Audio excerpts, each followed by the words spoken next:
é o principal erro, mesmo quando as pessoas fazem? Ó, primeiro as obrigações, né? E o que são as obrigações? É o que eu espero de você e o que você espera de mim. Simples assim. Mas você acha que tem um padrão, assim? Ou, claro, vai variar Claro, muito. padrões existem, né? Mas eu acho que o que precisa ser feito e o que é muito negligenciado é uma conversa no começo para fazer um alinhamento de expectativas. As pessoas se enganam achando que as coisas são óbvias, mas as coisas não são óbvias. O óbvio não existe. Pode ser que eu tenha uma expectativa que você vai fazer um conteúdo por semana, tipo um por dia, mas eu não conversei isso com o meu especialista. Como que eu posso achar que isso vai ser cumprido se sequer foi conversado previamente? E aí as pessoas, às vezes, por conta dessa paixão que você falou, elas não querem rebuscar o que está lindo e acontecendo, e um sonho que está prestes a se tornar realidade. Então não conversam. E isso é terrível, porque no desenrolar da relação, desgastes acontecem, né? E é normal, desgastes acontecem em qualquer relação.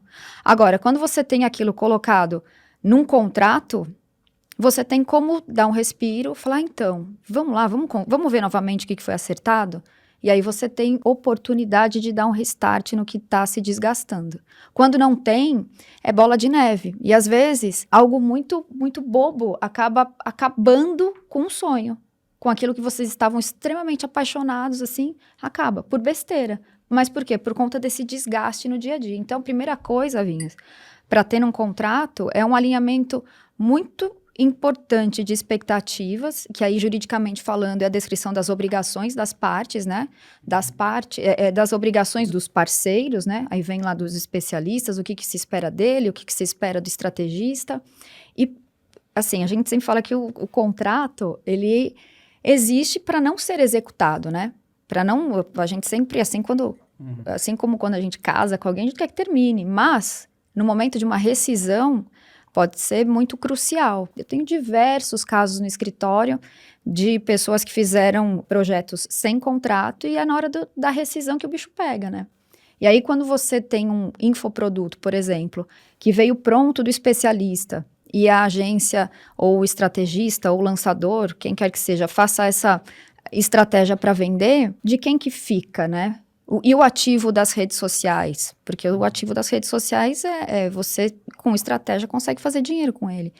Enfim, então são muitos pormenores que precisam ser pensados e previamente, né? Então, um contrato, ele tem pelo menos a parte das obrigações, precisa ser vista previamente, a parte da rescisão, e eu entendo, assim, é ruim, né, você chegar numa relação e falar assim, então, a gente tem que ver como ficaria caso terminasse. E é por isso que eu acho que a presença de alguém neutro, como um advogado especializado no digital, por que não? Acho que é muito relevante, porque você tira essa passionalidade da relação, né? Fala, não, é porque agora a gente tem esse processo, eu sei que vocês falam muito a respeito disso, é extremamente importante. Então, a gente tem esse processo aqui dentro da agência, e é importante que a gente faça a assinatura do contrato. Se você tiver alguma dúvida, tá aqui o jurídico, né? Porque é nessa hora aí que você, inclusive, separa quem está se aventurando de quem quer ter o jogo do longo prazo no digital, né? E falando de, assim, pra mim, tem algumas coisas que dá pra gente conversar aqui, né? Primeiro é o contrato entre expert e lançador. Só que também tem uma outra parte que é como trabalhar com os profissionais, seja freelance, seja PJ ou seja CLT, que também é um problema. Mas o que eu vejo, a minha experiência no marketing digital é que quando você não faz um contrato, e aí na hora da rescisão que é o problema, né? Então você faz um lançamento com uma pessoa, aí, por exemplo, ela no meio do lançamento, ela fala, não quero mais lançar. Eu já vi isso acontecer várias vezes, né? Vezes. Ou o especialista não aparece na hora do lançamento, ou não faz o combinado.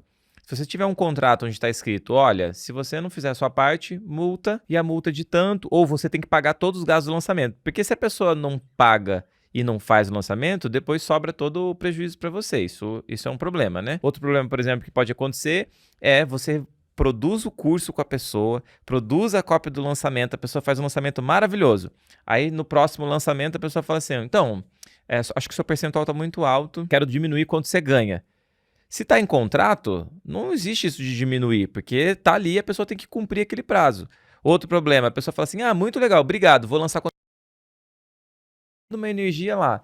Então, quais são os principais problemas na prática que ocorre, que você já pegou de exemplo aí pra gente? O contrato, eu acho que ele acaba muito com a ilusão. Por quê? O estrategista tem a ilusão de que o trabalho dele é o essencial para o negócio e o especialista tem a ilusão de que o trabalho dele é essencial para o negócio, quando na verdade é uma sociedade. A real é essa, é uma sociedade. Tanto que quando a gente olha para projetos assim, onde as pessoas estão verdadeiramente comprometidas com o jogo do longo prazo, rola uma escala. É o contrato teste, um contrato de parceria, a sociedade. É uma escala de negócios. A gente não está mais falando de lançamento, de abrir e fechar carrinho. Está falando de negócios. Quando você traz isso tudo preto no branco, tangibilizando a relação num contrato, você termina com esses ruídos. Ah, mas eu já vi muitos casos de ter contrato e dar problema. Óbvio. Até porque tem um monte de contrato equivocado que o povo pega modelo na internet e faz. E não se. Eu falo muito com os clientes assim: você tem que se empoderar da relação. O que é se empoderar da relação? É olhar para o contrato, saber o que quer dizer cada uma das cláusulas e se der algum problema, você sabe, inclusive, a qual cláusula recorrer. Porque esses problemas todos que você enumerou acontecem, a gente vê acontecendo diariamente e tantos outros. Eu falo que somos muito criativos, né? Somos muito criativos. Então, a possibilidade de ter problemas que ainda a gente nem vislumbrou ter é muito grande. Então, óbvio, um contrato nunca vai conseguir prever todas as possibilidades, mas eu acho que ancora as partes, entendeu? Ancora muito, assim. O que eu espero de você, o que você espera de mim, se eu fizer bem, se você não fizer, tá aqui também quais são as minhas expectativas e as suas. Então, esses problemas todos que você tá falando, é isso mesmo, é o cara que marca um... Eu já tive casos assim, tá? Já tive um caso que, inclusive, a gente judicializou no digital. A gente sempre tenta resolver tudo da melhor forma possível. Da melhor forma possível. Porque a gente sabe que é um mundo restrito, porque a gente sabe que as pessoas repetem, porque a gente sabe que nos masterminds todo mundo sabe quem é todo mundo. Então, eu acho que as pessoas têm que ser inteligentes no digital. O que é ser inteligente no digital? É fazer de tudo para que as relações sejam preservadas. E as relações serão preservadas a partir do momento que você pensa nelas com carinho e amor previamente. Então, por isso que eu falo tanto da importância de um contrato.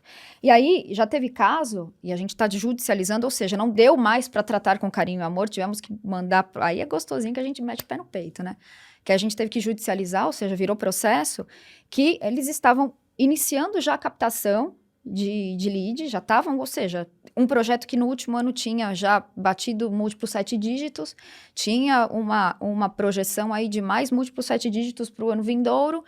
Eis que o especialista marcou uma videoconferência, disse que quando abriu assim, ele estava muito, muito ensimesmado assim, e aí ele veio com 3 palavras: deu para mim. Entendeu? Deu para mim. E aí? E aí? O que fazer? Aí começa essas ilusões virem à tona. E quais são as ilusões? O especialista começa a dizer que fez muito mais do que deveria. A agência começa a falar que fez muito mais do que deveria. Então, quando você tem um contrato, você ancora as partes, né? Você ancora, então tá, você tem que fazer isso, isso, isso. Fez? Não fez? Temos um problema. Você tem que fazer isso, isso, isso. Não fez? Então, temos um problema. Porque se você ficar no achismo, a probabilidade de você ter que judicializar ou ter que meter pé no peito para conseguir uma resposta é muito alta. Então, eu acho que essa é a principal função do contrato, é tangibilizar uma relação. E nesse caso tinha contrato? Não. Teve um outro caso no escritório que nós fizemos um trabalho de adequação à Lei Geral de Proteção de Dados. A adequação à LGPD é uma outra criticidade que o povo está demorando um pouco também para se ligar no quão importante ela é. Qual que é o principal dinheiro do digital? São os dados, né? Todo lançamento começa com captação de lead, ou seja, é dado indo para um lado, para o outro, o tempo inteiro. E as pessoas ainda não se ligaram na Lei Geral de Proteção de Dados, porque ela veio para proteger. Há quem diga, né, que a fonte da lei é um pouco equivocada. Pouco importa, ela tá aí, tem que ser cumprida. Ponto. Não tem o que fazer. Ah, mas por que eu vou? Porque é lei. Tipo... Só por isso. E aí, nós fizemos um trabalho de adequação e a gente sempre olha de maneira muito global para o cliente, de modo que a gente consiga, obviamente, gerar mais valor para ele, né, mostrando os pontos onde ele poderia se adaptar e ter mais sucesso. E nós apontamos para uma criticidade que ele não tinha um acordo de sócios, porque ele tinha uma sociedade com o especialista, e ele não tinha um acordo de sócios com os pormenores da relação, né?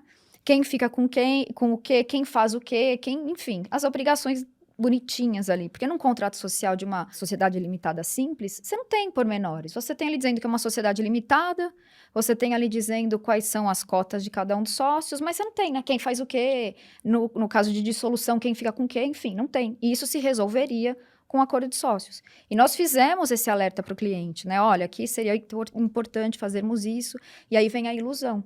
Por isso que eu falo dessa ilusão, assim. E aí eu te pergunto, você está sendo iludido? Porque, assim, qual que foi a ilusão que chegou naquele momento? Ah, não, Flávia, não precisa, porque nós somos muito amigos. Entre nós rola uma relação de irmãos, então tá tudo certo.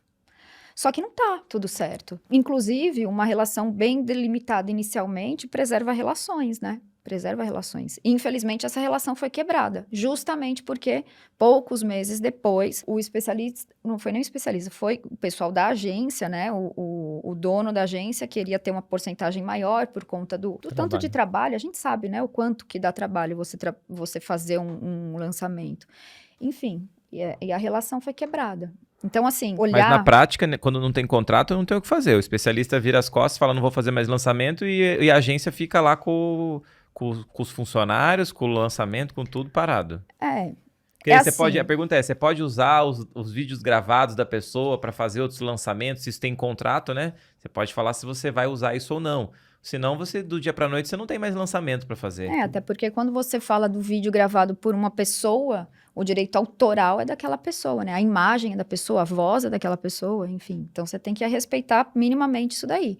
Agora, eu sempre digo que nunca existe uma resposta definitiva, do tipo, não tenho o que fazer. Não tenho o que fazer é muita coisa, entendeu? Até porque quando você tem uma relação, você consegue trazer à tona alguns indícios de que aquela relação acontecia de uma maneira ou de outra.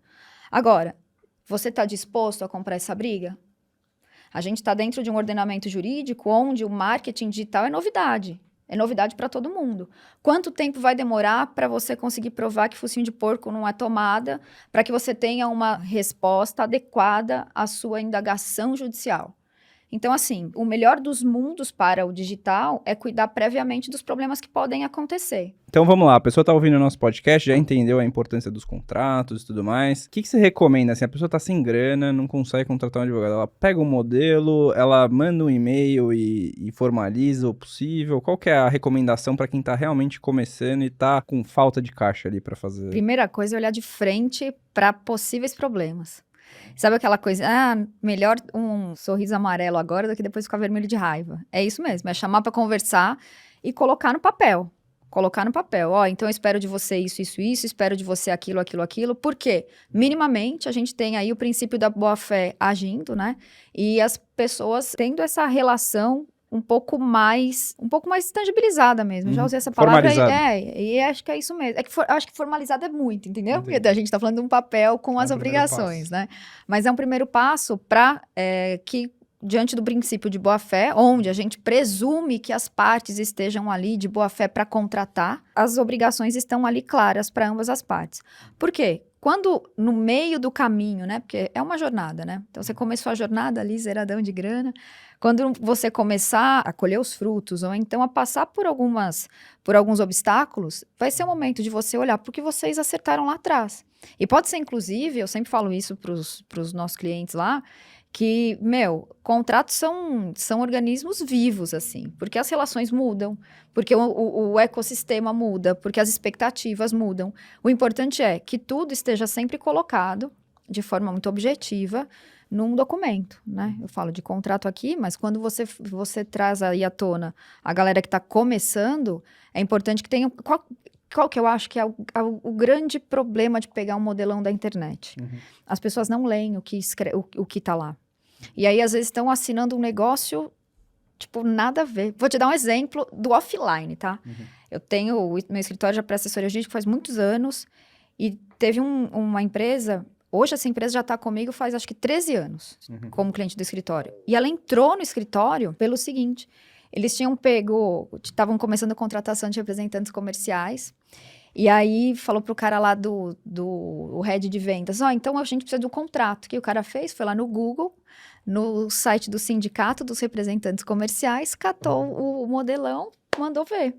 Só que lá tinha uma prescrição, né, numa cláusula que dizia assim, todas as vendas que acontecerem dentro daquela zona, né? No caso dele era no Espírito Santo, todas as vendas que acontecerem lá são devidas às comissões para o representante. Ocorre que eles tinham, dentro da sede deles, um call center. Então, muitas e muitas e muitas vendas eram feitas no call center. Sem o representante. Sem representante. Então, quando teve a dissolução desse contrato, o representante falou, então, tá vendo essa cláusula aqui? Você paga R$1 milhão. Exatamente.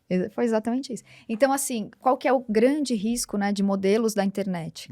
Uma falsa ilusão de segurança, que eu acho que é muito mais temeroso do que você realmente estar presente para a relação e escrever quais são as expectativas das partes, entendeu? Porque as consequências podem ser desastrosas. Posso adicionar um ponto, não discordando do que você falou, mas eu acho que assim, uma coisa que eu percebi, né, nesse mercado é que as pessoas elas não se preocupam com conflitos de interesse. Então, a gente já viu casos de mentorado. Então, a pessoa lança um nutricionista. Aí o nutricionista lá tem 10 mil seguidores e tal, e aí ele começa a investir em tráfego, ele vai de 10 mil para 15 mil, 20 mil, a pessoa começa a se tornar uma referência ali numa cidade do interior, por exemplo. E aí a agenda, o que acontece? O lançamento dá certo, só que aí ela começa a lotar a agenda, né? Então ela efeito colateral do lançamento. É, um Isso efeito aí. colateral do lançamento. Ela começa a lotar a agenda, daí ela fala, pô, você tá lotando minha agenda, eu vou aumentar meu preço, né? Então ela cobrava R$200, agora ela vai cobrar 300, aí lota a agenda de novo, bota 400, e vai 500, 900. Até que ela chega um momento que ela fala assim, pô, por que eu tô focando no lançamento se eu tô ganhando R$900 por hora, ou sei lá quanto que pode chegar um nutricionista. E aí a parceria às vezes acaba porque você não pensou nesse tipo de questão, né? E tem muito a ver, acho que com... você tá começando uma parceria, vou falar de contrato, vou falar de rescisão, vou falar de... Eu tenho uma frase que uma vez eu li que ele fala assim, você tem que fazer contrato como se fosse inimigo pra você ser amigo pra sempre, É né? isso mesmo. Porque você tem que pensar já, e eu sempre que eu vou falar com um especialista sobre contrato, eu já falo assim, ó, tem que pensar como se a gente não se gostasse pra a gente pensar nas possibilidades É o futuras. tal do sorrisinho né? amarelo, né? Prefira dar um sorrisinho amarelo e, de repente, você falar alguma coisa que não seja confortável de dizer, mas a hora é essa. Porque depois, quando a coisa já aconteceu, vira bola de neve. Né? Esse exemplo que eu trouxe, esse exemplo que você está dando, poxa vida, você tem toda uma energia, um comprometimento para que aquele lançamento dê certo, e aí você vê que o seu especialista, tá focado em fazer as consultas dele, que era X e foi para 3X. Isso acontece muito, muito, muito. Então, quando você fala, para quem está começando, eu verdadeiramente, e não é porque eu sou advogada, mas eu chamaria um advogado especializado, faria um contrato, e eu obviamente, né, por ser advogada, eu falo muito que isso não deixa de ser um ativo da empresa. O que é uma empresa digital, senão os processos, as rotinas e os regramentos entre as partes. E esses regramentos acabam que ficam muito claros quando você tem um contrato. Então, assim como você vai botar dinheiro numa câmera ou num microfone, bota dinheiro num contrato também. Eu acho que é um ativo importante, inclusive, né? Para você dar um próximo passo, para você mostrar que você entendeu que o negócio é sério, para você separar os aventureiros daqueles que verdadeiramente são comprometidos com você, né? Porque, veja, nesse exemplo que você deu, se a nutricionista que você traz como exemplo entendeu no começo que existe uma relação pautada num contrato, onde as partes viram com clareza quais são as obrigações de uma e de outra, você vai para um outro jogo, né? A gente teve um caso que a gente ganhou muito dinheiro, né? Ou deixou de perder muito dinheiro por causa disso. A gente vendeu empresas nossas que a gente tinha contratos muito bem amarrados, que certamente se a gente não tivesse esses contratos, a gente tinha 2 especialistas de inglês. E a gente vendeu essas empresas que a gente era sócio para um outro grupo de educação. E se a gente não tivesse esses contratos muito bem amarrados, essas pessoas poderiam simplesmente chegar nas especialistas e fazer uma proposta para ela só, sei lá. Eles poderiam até, independente disso, ter feito a coisa direito, mas seria muito mais fácil causar um conflito ali, independente da índole, de todo mundo ter boa índole. O fato de ter um contrato direitinho tornou tudo mais fácil na hora de vender a empresa, né? De deixar tudo certo, porque já estava tudo claro ali. Isso que você falou, Vinhas, é muito relevante, porque às vezes as pessoas até... Isso é um pouco cultural até. As pessoas fazem a leitura de quando você traz um contrato, poxa, não confia em mim, mas não é nada disso. É bem o contrário disso. Como você falou, independente da boa índole das pessoas, ter um contrato tornou tudo mais tranquilo.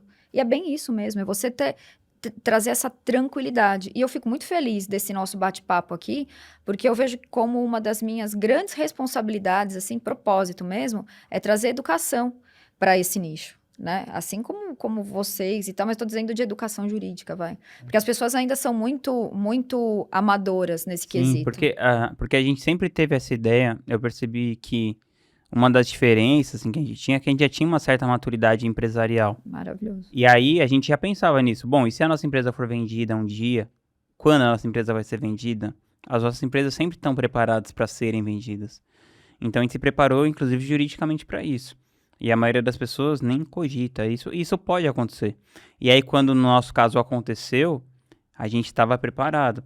Porque se a gente não tivesse preparado, isso poderia até causar um ruído nas nossas relações. Inclusive, a gente continua sendo amigo das experts que foram para outra empresa. Ótimo. E se a gente não tivesse preparado juridicamente, isso que o Lucas falou, ia dar um conflito, assim, né, na relação. E, de novo, né, a gente volta pro mercado. E acabou que foi bom financeiramente, foi bom Pra todos. para a relação também. Para todos. E aí aquilo, né? As pessoas se repetem no mercado. Todo mundo sabe quem é o Vinhas, todo mundo sabe quem é o Lucas, todo mundo sabe quem é o Fred, todo mundo sabe. Então, quando você faz tudo bonitinho, e aqui eu acho que é um recado para quem está começando também, quando você faz tudo bonitinho, você é bem visto. E reputação no digital é algo muito relevante. E as pessoas têm que se preocupar com a reputação que tem no digital. Isso reverbera em tudo, reverbera no tipo de alunos que você vai trazer para o seu especialista, isso reverbera na forma como a sua empresa vai ser tocada, né? E aí eu acho que é legal também a gente falar sobre a constituição das empresas, né? E aqui eu tô falando, não estou falando da parte societária, estou falando da parte de colaboradores. Porque isso tudo reverbera, né? A imagem, a sensação que você passa, aquela sensação de justiça ou não, aquela sensação de preocupação ou não, aquela sensação do jogo do longo prazo ou não, isso tudo acaba que reverbera no mercado. Então, as pessoas têm que se preocupar desde o começo. Então, só para fechar, né, que a gente estava falando também, essa questão do contrato desde o início, eu acho que tem que olhar, assim, carinhosamente para o contrato desde o início. Eu acho que isso, inclusive, manda mensagens para o universo de que você está realmente disposto a permanecer, né? Como é que é? No digital é fácil de entrar, é difícil de permanecer, não é? E eu acho que o contrato, não é nem um contrato, porque aqui a gente vai até banalizar, né? Mas eu acho que a forma como você conduz os seus negócios diz muito sobre a sua manutenção ou não no jogo do digital. Ô Flávia, fala um pouquinho pra gente sobre a tão ouvida por aí, né, LGPD.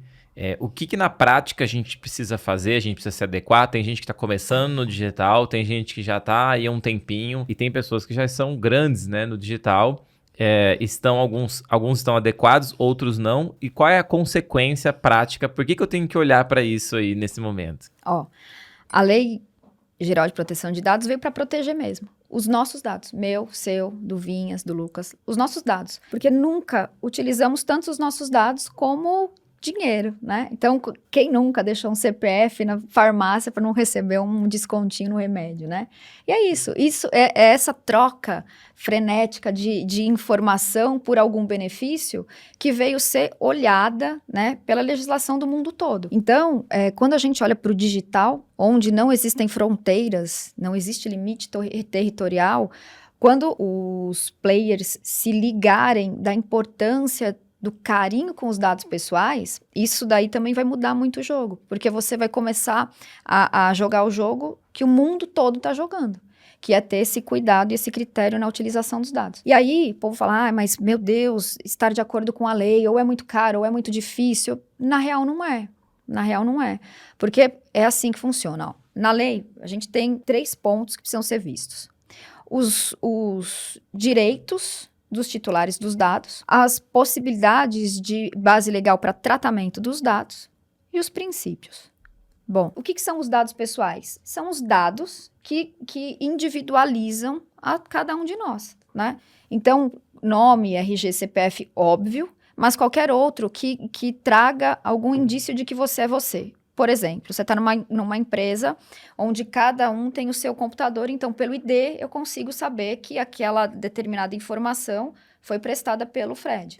Então o ID, neste caso, é um dado pessoal, porque ele vai te individualizar. Dito isto, Existem algumas possibilidades de você poder ou não tratar os dados. O que é tratar dado? É pegar o dado daqui e botar o dado ali. Simples assim. Então, numa campanha de captação de lead, por exemplo, você, a partir do momento que o cara vai lá e coloca o nome, o número de WhatsApp e o e-mail, você fez uma captação de dados. Se você pegar esses dados e fazer qualquer coisa com eles, você estará fazendo um tratamento de dados. E aí, nesse primeiro momento, você vai fazer esse tratamento de dados com o consentimento da pessoa. Então, o consentimento é uma base legal, aí a gente, né, é uma base legal para o tratamento de dados, que nada mais é do que o cara falar, então beleza, pode usar aí, tá tudo certo. Agora, esse consentimento, ele tem que ser livre, ele tem que ser inequívoco, ele tem que ser do coração, ele tem que ser com verdade. Isso significa que você tem que tomar alguns cuidados, como, por exemplo, ter lá a caixinha para a pessoa ticar. Mas eu costumo dizer que, assim, quando a gente fala de uma adequação à Lei Geral de Proteção de Dados, essa adequação acontece da porta para dentro e da porta para fora. O que isso significa? Não adianta nada você pegar uma política de privacidade de um site X e usar adaptando para o seu site. Por quê? Porque você só está olhando da porta para fora, não está olhando da porta para dentro. Então, Deus o livre, mas se amanhã ou depois você tiver ali alguma pessoa que você fez a captação de lead questionando a forma como você está fazendo o tratamento e você não conseguir comprovar que da porta para dentro você sabe exatamente o que acontece no ciclo de vida do dado pessoal, você tem um problema. Não adianta nada você ter uma política para inglês ver, né? Sendo que dentro de casa você não faz um tratamento adequado dos Mas isso dados. na prática é o quê? Você baixa um fiscal lá, enfim, alguém fala assim, olha, você usou meu dado devidamente, tá bom, tá aqui o processo, prova pra mim que você não tá errado, né? Não, calma, vamos lá. É assim que funciona. Num primeiro momento, a Autoridade Nacional de Proteção de Dados já declarou que não vai ser tão firme na penalização daqueles que estiverem desenquadrados. Veja, estamos falando da Autoridade Nacional de Proteção de Dados, que é um órgão regulatório, como uma agência nacional, como a ANEEL, enfim. Isso é uma coisa. Agora, desde quando a Lei Geral de Proteção de Dados veio para nós no ano passado, o Ministério Público, por exemplo, já começou a entrar com processos contra empresas, Cyrela, Serasa, Netshoes, enfim, algumas empresas já sofreram processos com base na Lei de Proteção de Dados pelo tratamento equivocado dos dados.